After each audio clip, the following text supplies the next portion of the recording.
এক ভয়ানক জম্বি ভাইরাসে ধ্বংস পুরো পৃথিবী। হাতে গোনা কিছু মানুষ ছাড়া প্রায় সব মানুষই ভয়ানক জম্বিতে বদলে গেছে।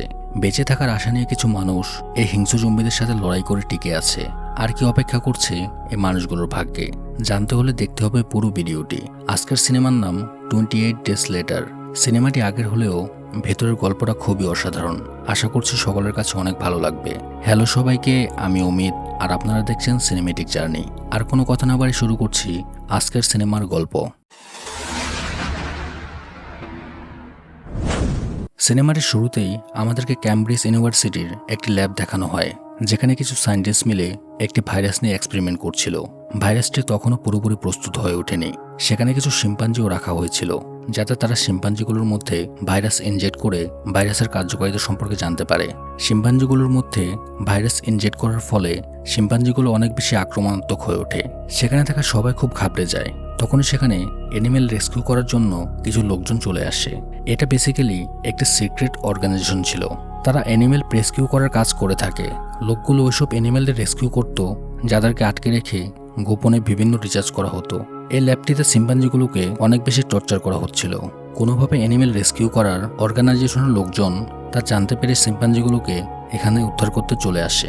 যখনই তারা শিম্পাঞ্জিগুলোর লকার খুলতে যায়, তখন একজন ডক্টর সেখানে এসে তাদেরকে লকারগুলো খুলতে বারণ করে। ডক্টরটি তখন বলে, আপনারা জানেন না, শিম্পাঞ্জিগুলোর মধ্যে একটি ভাইরাস ইনজেক্ট করা হয়েছে। আপনারা শিম্পাঞ্জিগুলোর কাছে গেলে তারা অনেক বেশি আক্রমণাত্মক হয়ে উঠতে পারে। কিন্তু তারা ডাক্তারের কোনো কথা না শুনে লকারগুলো খুলে দেয়। আর যেহেতু শিম্পাঞ্জিগুলো অনেক বেশি অ্যাগ্রেসিভ হয়েছিল, তাই সে একটি মেয়ের উপর আক্রমণ করে তাকে কামড়ে দেয়। কয়েক সেকেন্ডের মধ্যেই মেয়েটি অদ্ভুতভাবে দাঁড়িয়ে পড়ে। তার চোখের রং পাল্টে যায় এবং সে রক্তবমি করতে থাকে। রক্তগুলো তার সাথে থাকা তার সঙ্গীদের উপর লেগে যায় এবং তারাও মেয়েটির মতো ইনফেক্টেড হয়ে যায়। এই ভাইরাসটি যারই সংস্পর্শে যায় সে অনেক বেশি অ্যাগ্রেসিভ হয়ে ওঠে। ভাইরাসটি শিম্পাঞ্জিদের তুলনায় মানুষের শরীরে 2 গুণ বেশি কার্যকারিতা দেখাচ্ছিল। মানে শিম্পাঞ্জিগুলোর তুলনায় মানুষ আরও বেশি অ্যাগ্রেসিভ হয়ে উঠছিল, কারণ শিম্পাঞ্জি এবং মানুষের মস্তিষ্কের মধ্যে অনেক পার্থক্য রয়েছে। অনেক বেশি অ্যাগ্রেসিভ হওয়ার কারণে মানুষ আক্রমণাত্মক হয়ে ওঠে এবং তারপর তারা জম্বিতে পরিণত হয়ে যায়। এই ভাইরাসটি ব্লাড এবং স্লেভারের সাহায্যে মানুষের মধ্যে ছড়িয়ে পড়তে থাকে। ল্যাবে থাকা ডক্টরটি মেয়েটিকে মেরে ফেলতে চায়, কিন্তু তার আগে জম্বি হয়ে যাওয়া মেয়েটি ডাক্তারটিকে মেরে ফেলে। এরপর ভাইরাসটি খুব দ্রুত সবার মধ্যে ছড়াতে থাকে। প্রথমে পুরো শহর এবং তারপর আস্তে আস্তে পুরো দেশটিতে এই ভাইরাসটি ছড়িয়ে পড়ে। এই ঘটনার 28 দিন পর আমাদেরকে জিম নামের একটি লোককে দেখানো হয়, যে কিনা অনেক লম্বা সময় কোমাতে থাকার পর লন্ডনের একটি হসপিটালে তার জ্ঞান ফিরে পায়। বেড থেকে উঠে সে দেখতে পায় পুরো হসপিটালটাই খালি পড়ে আছে। এমন অবস্থা দেখে সে অনেকটা অবাক হয়ে যায়। তারপর সে সেখান থেকে কিছু খাবার পানিও নিয়ে নেয়। সে তখন বাইরে এসে দেখতে পায় চারদিকে শুধুই নীরবতা এবং জায়গায় জায়গায় দেয়ালে শুধু মানুষের মিসিং পোস্টার লাগানো ছিল। পুরো শহরটা ততদিনে ধ্বংস হয়ে গিয়েছিল। রাস্তায় মানুষদের টাকা পয়সা পড়ে আছে, কিন্তু এগুলোর এখন কোনো মূল্য নেই, কারণ বর্তমানে পৃথিবীতে আর কোনো মানুষ জীবিত নেই। এসব দেখে জিম অনেক অস্থির হয়ে ওঠে। সে ভয় পেয়ে একটা চার্জে চলে যায়, কিন্তু চার্জের অবস্থা বাইরের থেকেও খারাপ ছিল। চার্জের ভেতরে অনেক দিনের পুরানো মৃত মানুষের ডেড বডি পড়ে আছে। সে বুঝতে পারছিল না এসব আসলে কি হচ্ছে। জিম তখন সেখানে জীবিত কাউকে খুঁজছিল। তখনই সে খেয়াল করে চার্জের ফাদার তার দিকে খুঁড়িয়ে খুঁড়িয়ে এগিয়ে আসছে। তার আচরণ কোনো স্বাভাবিক মানুষের মতো ছিল না। তার শরীর থেকে রক্তও বেরোচ্ছিল এবং সে অদ্ভুত ধরনের শব্দ করছিল। সে তখন জিমের উপর আক্রমণ করতে আসলে জিম তাকে ধাক্কা দিয়ে নিচে ফেলে দেয়।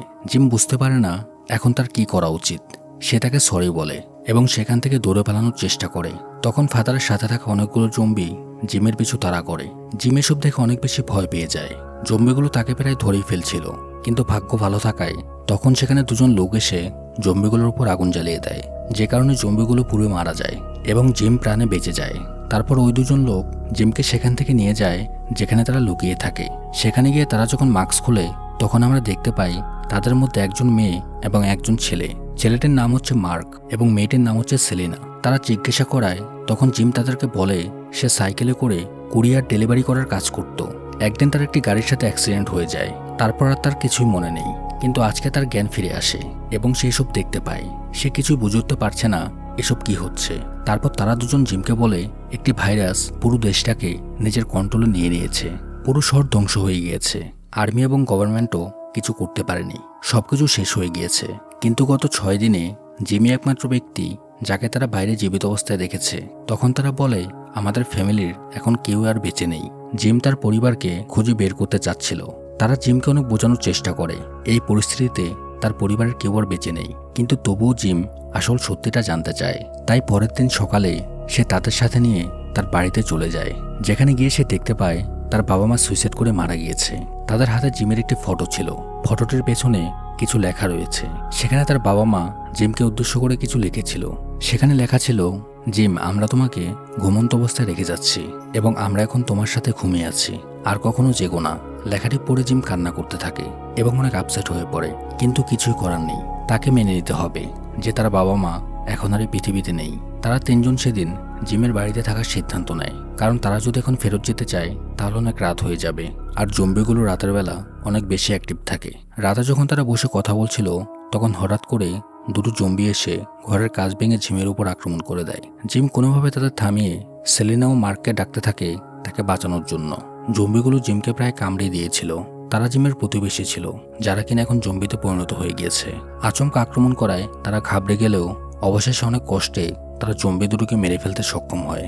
তারপর সেলিনা জিমকে জিজ্ঞেস করে জম্বিগুলো তাকে কি কামড় দিয়েছে এবং জম্বিগুলোর রক্ত তার মুখে গিয়েছিল কিনা।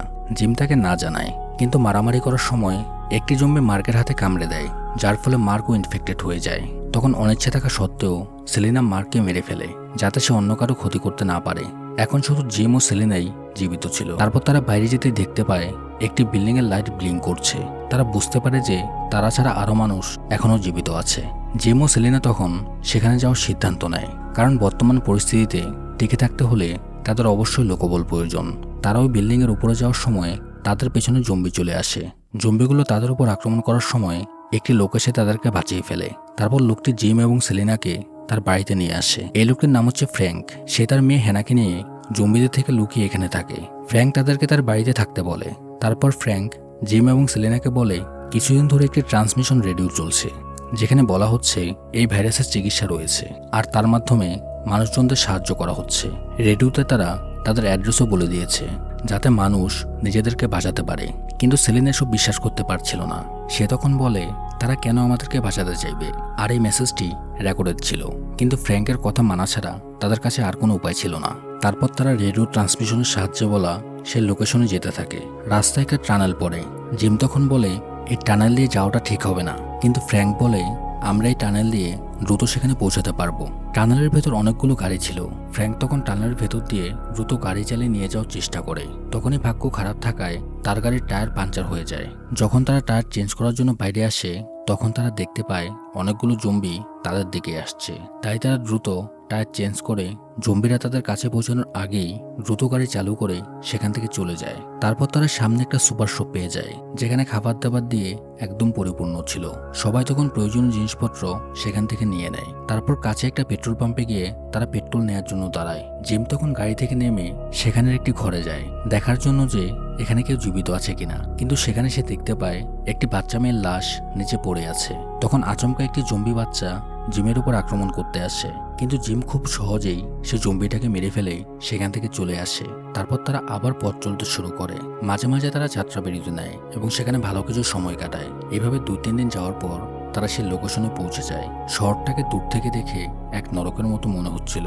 আফসোসের ব্যাপার হলো সেখানে গিয়ে তারা প্রচন্ড অবাক হয়, কারণ সেখানে কেউ ছিল না। সেলিনা এসব দেখে ডিসঅ্যাপয়েন্ট হয়ে বলে আমাদের এখান থেকে চলে যাওয়া উচিত। এদিকে ফ্র্যাঙ্ক দেখতে পায় তার মাথার উপর একটি কাক একটি মানুষের ডেড বডি থেকে মাংস কামড়ে খাচ্ছে।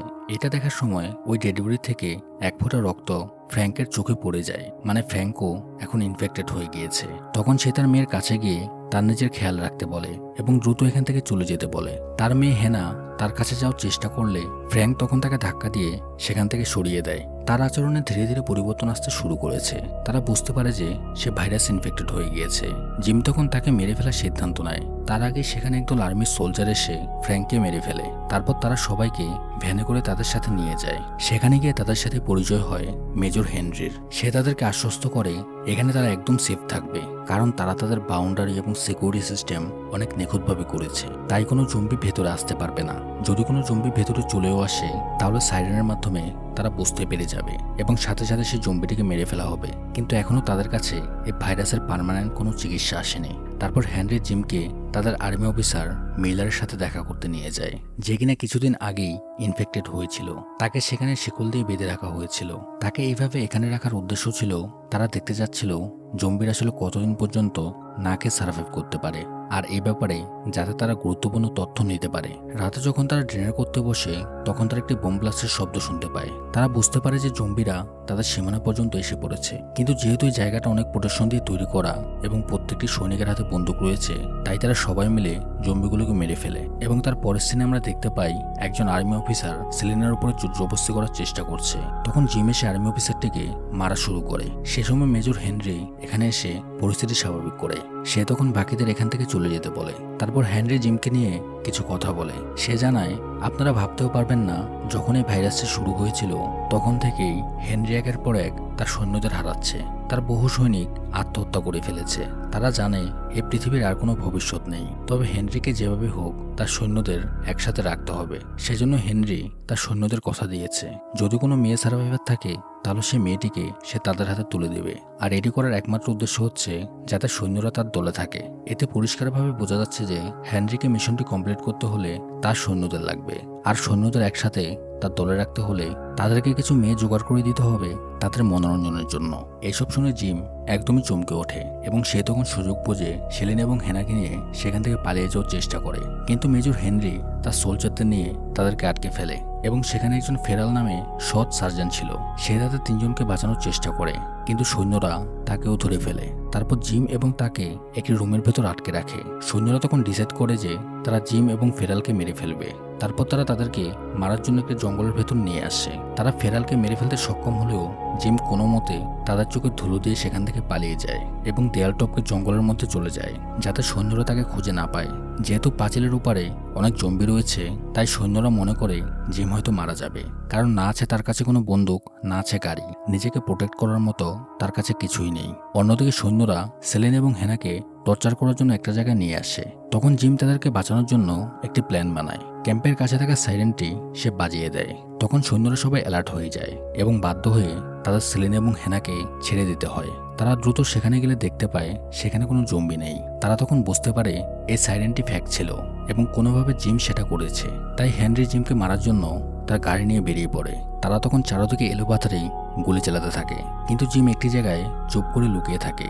জিম তখন লুকিয়ে লুকিয়ে হেনরির একজন সৈন্যকে মেরে ফেলে। হেনরি যতক্ষণ এটা বুঝতে পারে ততক্ষণে সেখানে কিছু জম্বি চলে আসে এবং সেই সুযোগে জিম সেখান থেকে পালিয়ে যায়। তারপর জিম সৈন্যদের ক্যাম্পে চলে আসে। সেখানে কিছু সৈন্য উপস্থিত ছিল যাদের সবার কাছে বন্দুক রয়েছে। তারা যেহেতু সংখ্যা অনেক বেশি এবং জিম যেহেতু একা, তাই জিম বুদ্ধি খাটিয়ে তাদের কাছে থাকা বন্দুক দিয়ে গুলি করে মিলারকে রিলিজ করে দেয়। মানে সে সোলজারটি যে কিনা কিছুদিন আগেই ইনফেক্টেড হয়ে গিয়েছিল। জম্বিটিকে ছেড়ে দেওয়ায় সে ভেতরে ঢুকে সবার উপর আক্রমণ করতে থাকে এবং একের পর এক সবাই ইনফেক্টেড হয়ে জম্বিতে পরিণত হতে থাকে। এইদিকে সেলিন এবং হেনার পাশে একজন সৈন্য ছিল। জিম এবং সেই সৈন্যটির মধ্যে খুবই মারাত্মক একটা ফাইট হয়। জিম তখন খুব ভয়ানকভাবে সে সৈন্যটিকে মেরে ফেলে। সেলিনার তখন সন্দেহ হতে থাকে জিম হয়তো জম্বি হয়ে গিয়েছে, কিন্তু একটু পরে তার সন্দেহ মিথ্যা প্রমাণিত হয়। এটা দেখে সেলিনা খুব খুশি হয়ে যায়, কিন্তু হেনা এখানে এসে জিমের মাথায় বোতল দিয়ে আঘাত করে। সে এই জন্য এটা করে কারণ তার মনে হচ্ছিল জিম হয়তো তাদেরকে কামড়িয়ে ইনফেক্টেড করে ফেলবে। তারপর তারা পালানোর জন্য সেখানে থাকা গাড়ির সামনে গিয়ে গাড়ির দরজা খুলে দেখতে পায় মেজর হেনরি আগে থেকে সেই গাড়ির ব্যাক সিটে বসে আছে। হেনরি জিমকে দেখার সাথে সাথেই তাকে গুলি করে দেয় এবং বলতে থাকে, তুমি আমার সব সৈন্যদের মেরে ফেলেছ। কিন্তু জিম তখনও মরে না। এদিকে হেনা তখন চালাকি করে গাড়িটিকে ব্যাক গিয়ারে চালাতে থাকে। পেছন দিয়ে সে জম্বি আর্মি অফিসার মেইলার আসতে থাকে। জম্বিটি এসে গাড়ির পেছনের কাঁচ ভেঙে হেনরিকে টেনে গাড়ি থেকে বের করে নিয়ে খুবই ভয়ঙ্করভাবে মেরে ফেলে। সেই সুযোগে তারা তাদের জীবন বাঁচিয়ে সেখান থেকে পালিয়ে যায়। জিমের গুলি লাগার কারণে সেলিনা তাকে ইঞ্জেকশন দেয়। যখন জিমের জ্ঞান ফিরে পায় তখন সে নিজেকে একটি বাড়িতে দেখতে পায়। তার সাথে হেনা এবং সেলিনাও ছিল। তখন তারা বাইরে একটি হেলিকপ্টার দেখতে পায়। তারা খুশিতে দৌড়ে বাইরে বেরিয়ে আসে। তারপর তারা একটি সাদা কাপড় দিয়ে তাদেরকে সাহায্যের জন্য বার্তা দেয় যে তারা এখানে রয়েছে। তারপর তারা তাদেরকে সেখান থেকে রেস্কিউ করে নিয়ে যায়। সবার চোখ মুখ খুশিতে ভরে ওঠে। আর এই দৃশ্যটি দেখিয়ে সিনেমাটি এখানে শেষ হয়ে যায়। ভিডিওটি যদি ভালো লাগে অবশ্যই লাইক দিয়ে তার মতামত কমেন্টে জানান। আর সবাই সাবস্ক্রাইব করে রাখুন, কারণ এই সিনেমার পরের পার্ট আসতে চলেছে। ধন্যবাদ সবাইকে।